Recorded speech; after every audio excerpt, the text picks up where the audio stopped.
This has been a broadcast of the ESO Network, your station for all things geek, classic, current, and beyond. Be part of the crew at esonetwork.com.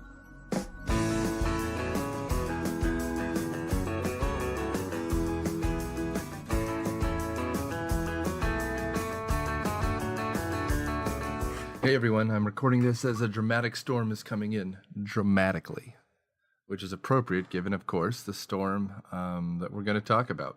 Today we do well, how can I put this? It's a mixture of a Jaws ripoff and a Jurassic Park ripoff, so I guess a Spielberg homage film. Well, with that in mind, I don't really have much to add. This movie is a lot of fun, and we had a lot of fun doing it, so I hope you enjoy. Anyway, if you're listening to this when it comes out this Saturday, Cineprob will be riffing on Prisoners of the Lost Universe. And I'm not in this one, but I'll be in attendance, gladly encouraging on my fellow troop mates. It should be a great show. Also, if you could join the Facebook group or follow us on Twitter or Instagram, or, just give us a good rating and review on Stitcher, SoundCloud, 5 stars, iTunes, wherever you get it would be appreciated. It really helps get our availability out there, and when you review, more people see. So, also, one last thing before I go. The ESO Network, our parent network, of course, our podcast network, has a Patreon. The Patreon link is patreon.com/ESO Network. There's already some, bonus material up there. We have one that's coming up soon. So give them a shot. We will see some of that money as it trickles down. So it's encouraging. We already have patrons signed up. And if you can encourage them, that would be great. Thanks, guys. My hat is like a shark's fin. Deepest bluest, my hat is like a shark's fin. Deepest bluest, my hat is like a shark's fin. Yeah, bluest, my hat is like a shark's fin. Deepest bluest, my hat is like a shark's fin. We are the Metal Geeks Podcast, and on this show we have heavy metal, comic books, video games, movies, theme parks, and more. Wait, comics? Yep. And movies? Exactly. Video games? Yeah, Metal? of course. How does theme parks fit in this? It just does. All of us Metal Geeks can be found at metalgeeks.net At Metal Geeks for Twitter? Metal Geeks on Instagram. and Metal Geeks on the Facey Space. You can also find us on iTunes. Subscribe today. Metal Geeks. Either God won't intervene. Nightmares in darkness, my appetite is heartless. Even if we related, you eliminated regardless. In the deep blue, underwater walls. Head man, head shark, my jaws don't fall. Deepest bluest, my hat is like a shark's fin. Welcome to Myopia Defend Your Childhood. This week we watched Deep Blue Sea, the true sequel to Shakespeare's Jaws. I'm Nick Hoffmann, editor-in-chief of Dude Letter, and this week on panel we have Matthew W. Quinn. And I know you can't see this joke because you're listening and not watching, but I dressed the people who are dressed the same on one side of the table so that on this side, Jeremy and I could be cool. Team Brown. Team brown shirts. Because on St. Patrick's Day, you want to wear brown. I wore orange earlier today. I was living dangerously. I just want to point out that the people who are being repressed are white guys with brown hair in this scenario. And the bad Irish accents. We're off to a roaring start here. So this week we watched Deep Blue Sea because we wanted to have fun with our lives and we'd given up on bad movies. Although last week, to be fair, National Treasure involved Nick Cage acting the shit out of it. So I guess before we get too far into this, Mr. Quinn, can you give us a plot synopsis? Well, the movie starts out with a bunch of teenagers up to no good on a boat when they get attacked by a shark. It turns out that this scientist played by Saffron Burrows, her father died of Alzheimer's, and she's been trying to make sharks with bigger brains she could harvest for protein, since sharks do not suffer degenerative brain disease no matter how old they get. And so we end up basically with 3 mako sharks with much larger brains relative to their body mass, which means they're a lot smarter. And so trouble ensues. Thank you. I'll take that. So I think like Matt started, we should start with this kind of sea orgy. So we have a bunch of teens making out on a boat. And as teens do, making out on a boat. They're drinking red wine on the open seas because that's where it's the spiciest. I guess. I don't know. I don't know what happens. But after mid-making out, they knock some wine into the ocean and a shark attacks by diving through the bottom of this catamaran and is about to eat them all until Thomas Jane shows up. I think this is worth mentioning because Carter Blake, played by Thomas Jane, announces later in the movie that he is on parole, which is why he's in the middle of the ocean working at Aquatica, which we were calling Sharkham Asylum. Then we cut to a a corporate headquarters where we're being warned that sharks are bad. Yeah, they were the CEO of the company, played by Samuel L. Jackson, didn't want the stock hit that he was going to take because it was in the newspaper. The test shark escaped and nearly killed some teens. Because that's the first thing on the front page of USA Hooray that day was shark kills teens. What was it? So yeah, that's kind of this movie. That's how it starts. Samuel L. Jackson shows up at. How do you confuse those two? The gravitas, equal levels of gravitas, Jeremy. But one bothers to work, and the other one appeared in Extraordinary Gentleman and decided to never work again. He was also the voice of a dragon. Yes, and stay tuned, Dragonheart, I guess. Oh God. I am the last one. Directed by the same guy who I think directed the first Fast and the Furious movie. Isn't that a Rod Cohen movie? Yeah. And Stealth. Director of the Out Now Hurricane Heist, which will probably not be out now once this. In 2 weeks. Yeah. Hurricane Heist is like. So you've seen Sharknado. What if it had a budget? Signed Rod Cohen. It would have been Rod Cohen presents Hurricane Katrina. Commercials look good. I mean, commercials make everything look good. Did anyone try one of those Whoppers that turns your shit green? I'll leave it up to you, Nick. I mean, I didn't. I did have the Szechuan sauce from McDonald's, though. You had to fight. Were you the last one standing to get it? You had to fight to survive? No, I waited until the white people were out of the way. Just got one last week when there were 10.6 million of them distributed to McDonald's because people who like Rick and Morty apparently all suck. What movie were we watching? I don't know, Rick. We need to riot for Szechuan sauce? Yeah, Morty. Yeah, we do. I like how he sounded like Nixon by the end of the impersonation. Come on, really? Oh my God, they're going to bury me alive, Rick. I shouldn't have told the black people to fuck themselves on my audio. Anyway. We're 20 minutes in, Samuel L. Jackson. He's very out of character, really. He's just kind of stoic in a suit. And never uses any significant profanity. I should do this on it. Let's go to this sea lab. So they do. Kind of. Yeah. I mean, that's kind of the beginning and the end of this movie. Like, he goes to the base to try to figure out what's going on.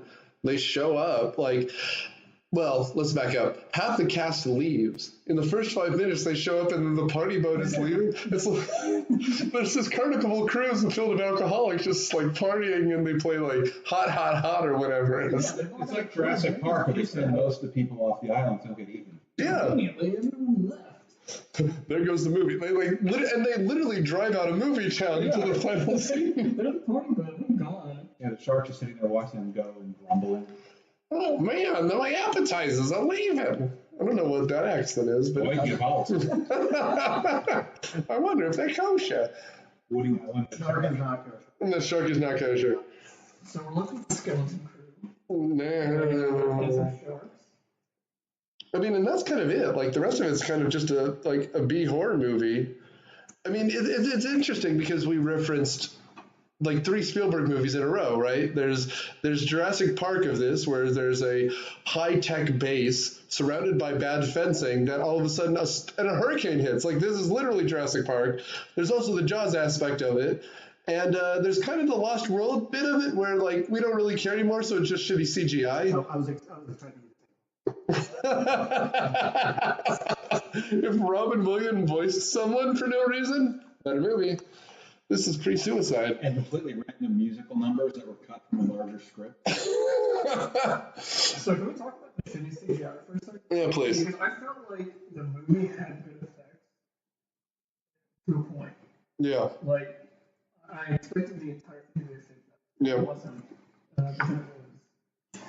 You have video game looking sharks, and at one point shark vision that looks like the Descent game. Isn't that what somebody said? Yeah, that's what I was saying.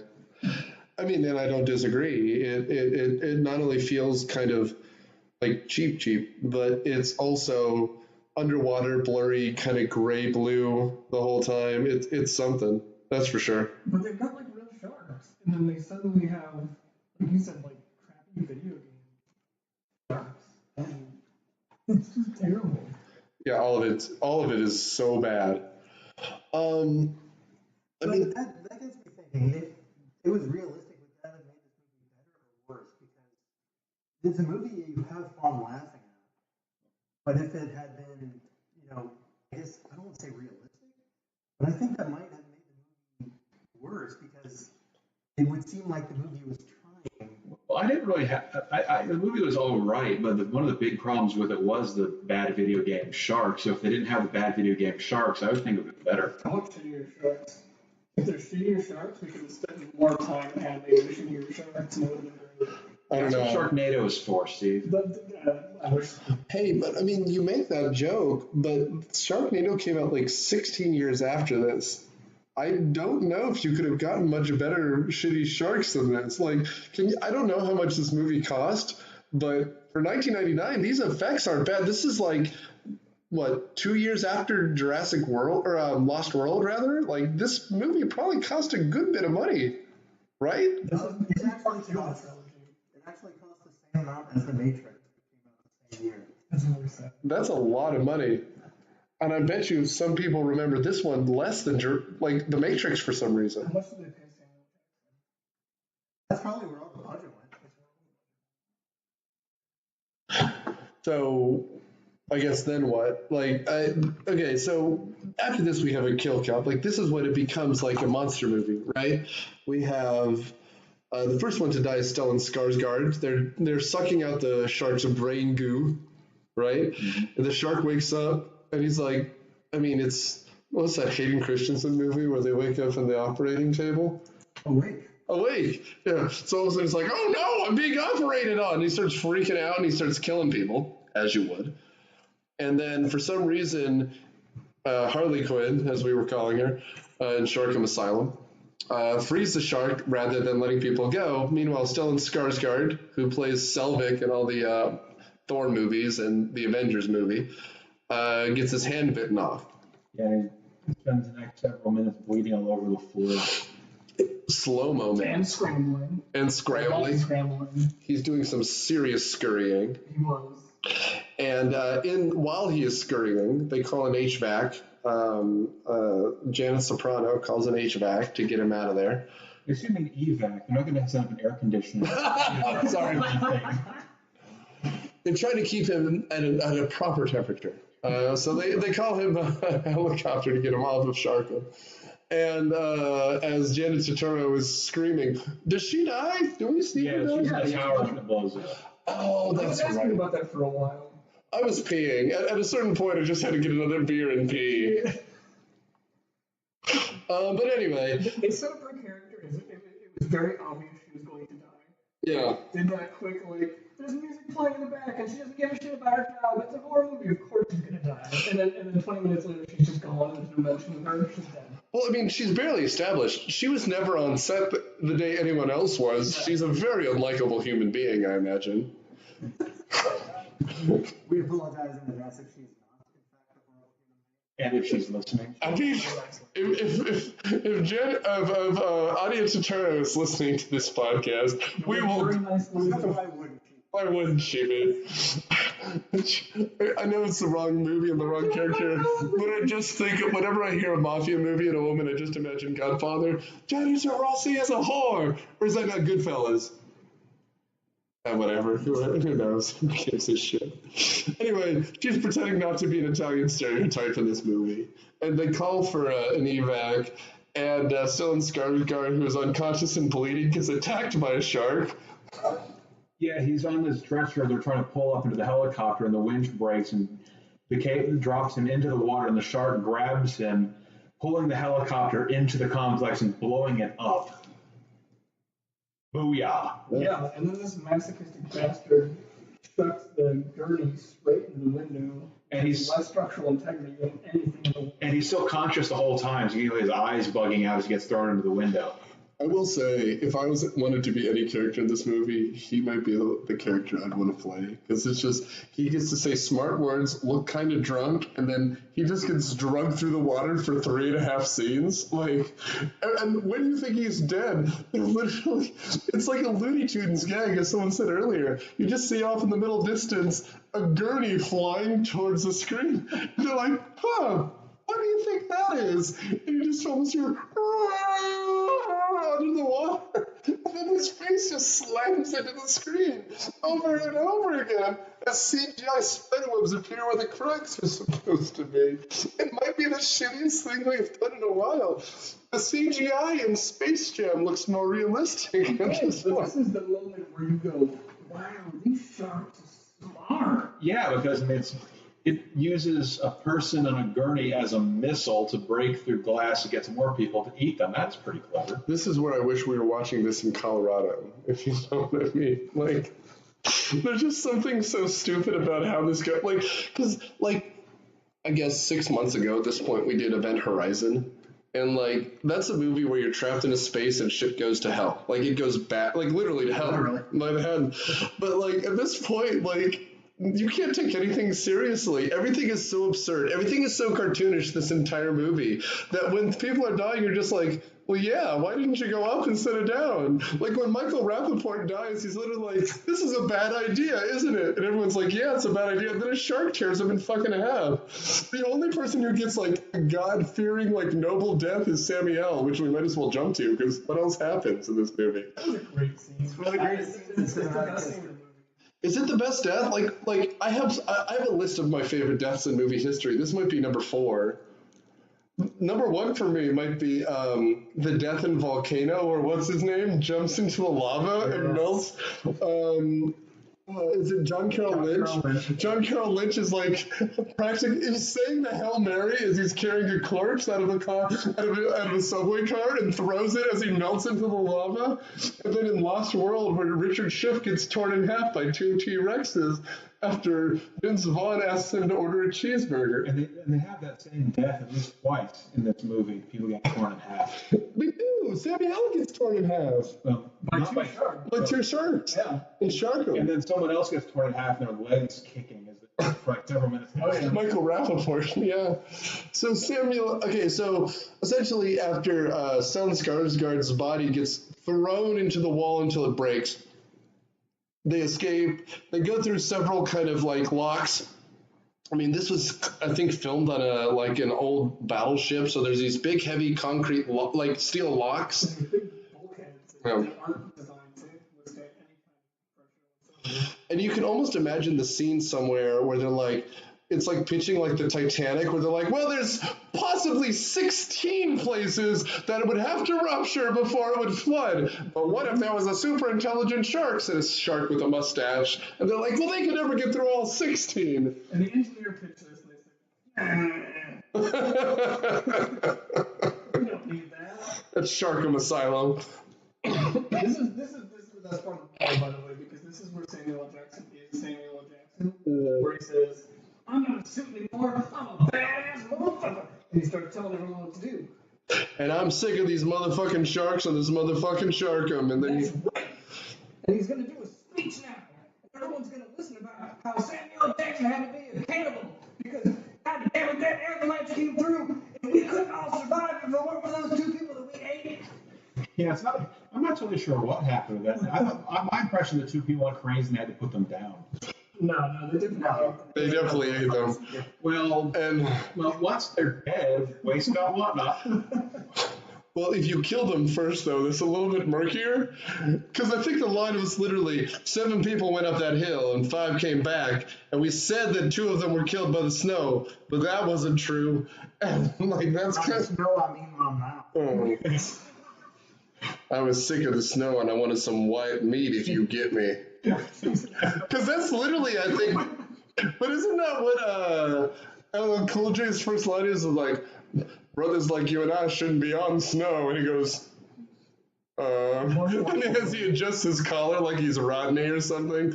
Ooh, get no respect. Yeah, they make some jokes about the black dude dying first. The whole first Sure half do. of the movie was foreshadowing. Hey, I heard those brothers don't make it through these kinds of movies too often. Have a drink. I better write the whole soundtrack right now. Yeah. Deepest, bluest, my head is like a shark's fin. And if you think that song isn't playing us out, you're sorely mistaken. Did the credits we all start singing that song? No, because you'd have to know it. Michael, Matthew, you're the whitest person to ever want to sing Deepest Bluest other than me, who sings it all the time. I was singing it during this movie. That's why it's funny. I know. Anyway, at this point, Samuel breaks into the USS Indianapolis speech from Jaws. He goes, 7 people went up that mountain, only 5 people came back, and we ate them. We ate the motherfucker! There were 7 survivors, but only 5 of us came back. You know what I'm trying to say. 2 of them were more delicious than the other 5 of us. And then a shark, he goes, here's how you survive this situation. He becomes Screech from Scream. Not Screech. Who's in Scream? Ski. Was it foreshadowing? What is the proper movie nomenclature for that? Screaming. We need to cannibalize those 2. And then he literally gets eaten the next second. Well, I mean, it's kind of, again, it's like Scream. It's like Wes Craven. It's like, here's how you survive a Sharkum movie. I was the warden at Sharkum. Call me Gordon. And then all of a sudden, he gets torn in half. Like a shark comes out of the water. Step 1 is, yeah, that's kind of how this whole thing goes. And then effectively after this, it's a survival movie. That's kind of it. Like, there's a few interesting deaths. I mean, Thomas Jane makes a break for it. And then effectively, it's a bottleneck movie, right? Like, you have, like, a small end to get out of, and then, I mean, the only person who's in a different movie until the very end is LL Cool J, who's telling people, like, who has a parrot. Like, he has a goofy sidekick for half of this movie. You ate my bird. He was the only one with character development. God bless him. I mean, and like the thing is, he has 3 characters. He's LL Cool J because not only does he rap over the end credit, he gives a rapping prayer, right?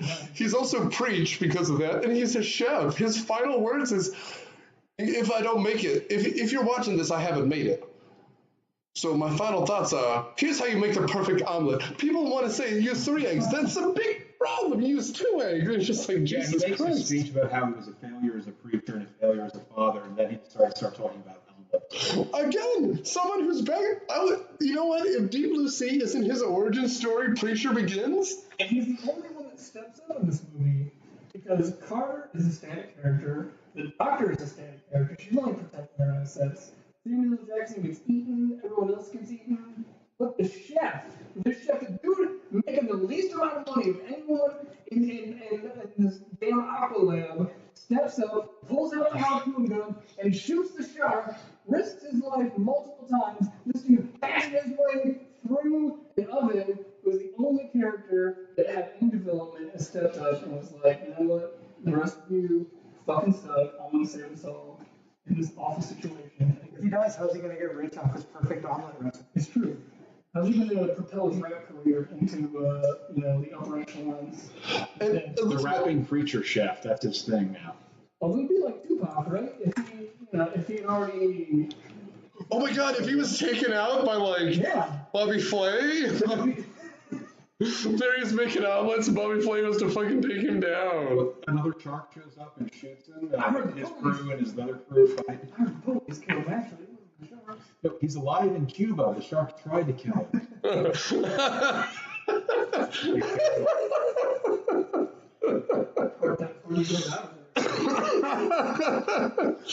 That's really funny. That was good.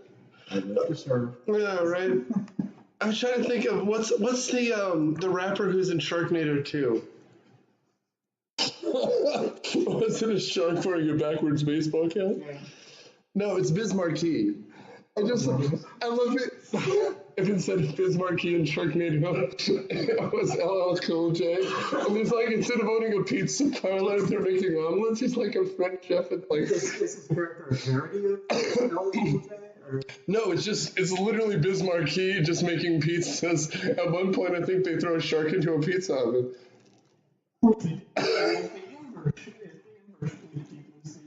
that's what he does before he gets in the party boat out of there. Is he goes and picks up some chunks of the shark and makes it into sushi. As you eat it, you get really smart. That's the last line of the movie almost. He's like, "Did you pick me up any sushi?" God damn. After they watch the friend eat in half, you got some jokes? You line this scene up, Jesus Christ. I mean, the parrot gets eaten way too early. We almost see the parrot just calling him a fat ass for the rest of the film. Hey, dipshit, you gonna make any more omelets? The parrot was my favorite character. You keep talking, I'll put some drumsticks tonight. To be fair, I think the parrot might have had a complete character arc. He learned his lesson and got eaten by a shark. And more meaningful lines. It's true. Not Annabeth Gish, or what was the woman, who was the evil British woman? Saffron Burrows. I don't think anyone was. There really aren't any bad guys in this movie. I mean, Saffron Burrows. Some questionable decisions, but none of what she did was evil. She made the shark super smart and then let the one go. They were trying to kill it in the first scene. That would have ended the movie, right? She was very determined. She was a positive female character. So no one would suffer like her dad did. After it eats someone's arm off, you kind of kill it, right? That's why they put down wild animals that eat human, because humans are delicious. Meat. Hey, I've watched Andrew Zimmern's show. He's kind of eaten human like 6 times. Did you think about the Alzheimer's? Well, no, I forgot about it. For some reason, I keep forgetting about Alzheimer's. Sharks! This was a summer blockbuster in 1999. I almost want to see. Yeah, I saw it with a bunch of my friends that were coming back from the sea-based trip with the Boy Scouts. That was appropriate. Sea-based? Yeah, the Boy Scouts on the big campsite. You can call it that down the key to go scuba diving and boating. Did you see some sharks? No. Not in that trip because we were sailing. On the scuba trip, I didn't see sharks, like nurse sharks, were the laziest critters ever. Did you all drink? You like it? Okay, so I'm sitting next to Jeremy and he looked, so he can't play. But this movie cost $60 million in 1999, which, as I think Jeremy said earlier, has cost about as much as The Matrix, and that's why it's this classic. Anyone want to guess how much money it made domestically? 35 million. I got 35. Gross or net? After taxes. I mean, did it make any money? That's the question. Well, Hollywood only makes money if people say it makes money. Look at Hollywood accounting sometimes. Minus the cocaine. Would you take a stab at it, Steve-O? 63, it made $3 million. I guess. It made domestically $74 million and internationally $91. It was $165 million. This was a pretty big. This quadrupled its budget or tripled its budget. Kudos to the marketing team. Hey, they did their job. Well, and again, this is kind of the classic summer blockbuster. It's not a great movie. I mean, the thing is, when you're comparing it to The Matrix, you should be comparing it to the second Matrix movie. Something that's completely forgettable. It actually made about as much as the third one. Look at that. No. But the second Matrix movie actually domestically made about, it did really well. But that's okay. This is a summer shitfest. I kind of like this movie. What about final judgments? Jeremy, you can go first. What do you think? What was your final thoughts? I honestly really love this movie. It's not a good movie. It's fun. Yeah. I mean, you don't get Reddy Harlan to make a good movie. You get him to make a fun, stupid movie that you can watch. It's good. It's fun. Grab some friends. It's great. Watch it. Yeah. Can we put that back in the DVD? It's great. It's great. Random guy. Yeah. Steve. It's part 2 of the trilogy, right? So we've got Jaws, that's the first part. This is where we introduce sharks as a movie, as a plot device. Deep Blue Sea is part 2, where we're kind of pushing the envelope of what sharks can do in a movie. And then Sharknado is part 3, where sharks are on the fucking moon. So it was a movie. It was a necessary movie in the realm of movies. It wasn't a good movie. So you should watch this movie if you really want to see a shark movie. But you should watch this movie if you want to watch a real movie. I have no idea what you just said. You should not watch this movie. There we go. Is that the cooking sherry talking? You should not watch this movie. Mr. Quinn, what are your thoughts? could have been tightened up a little bit. In the middle, it kind of dragged. I like the portrayal of the cook. It was a good Christian character, and That's what you got out of it? and the CGI. Well, sometimes there's movie stereotypes. The power of Christ compels you. Yeah, it does. Stabs you right in the eyeball with a cross. And the CGI could have been better, but it's really really can't ask too much from this. This is not now. It's in 1999. So I mean, maybe that's my favorite expression. Again, see it once. This is the greatest movie we've done in a while. Deeply If you seated already with seen my this pure movie, face. just think about what you thought this movie was, and then don't watch it. You'll be happy.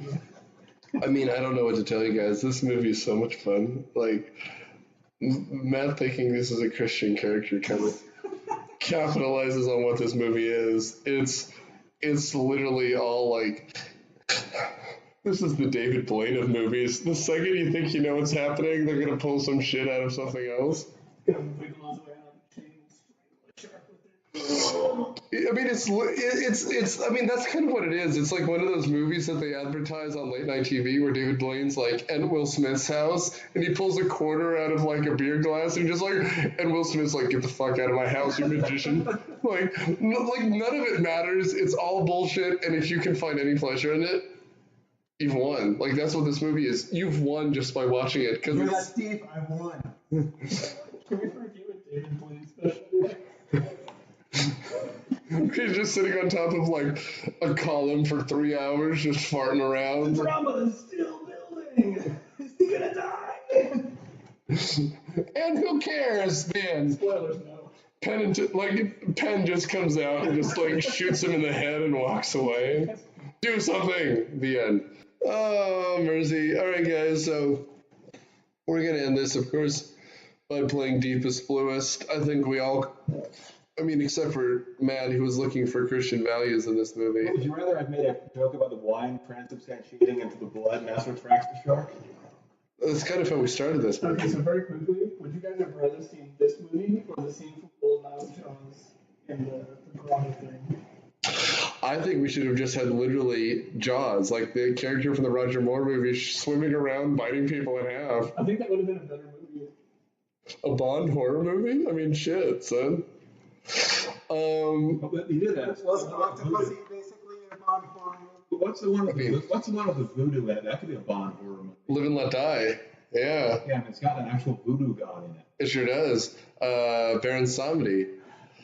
Before we leave, I have to give you a hint for next week. So next week, we're going to be watching a sword-based movie in which there's a character who's a Scotsman, and Sean Connery's in it, but not playing a Scotsman. So tune in next week and every future week when we put a little bit of your past on trial. Thanks, guys. I Hope You Defend Your Childhood is a member of the ESO Network and produced by Dude Letter Podcasting. It is hosted by Nick Hoffmann. It is edited by Nick Hoffman and Candace Burns. The theme song is Caroline by the Serenaders, and their music is available on Amazon. Please rate and review us on iTunes, Stitcher, or wherever you get your podcast. And tune in next week when we put another little piece of your past on trial. Thanks.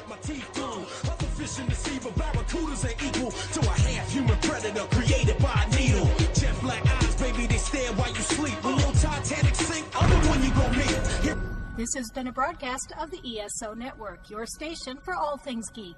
Classic, current, and beyond. Be part of the crew at ESONetwork.com.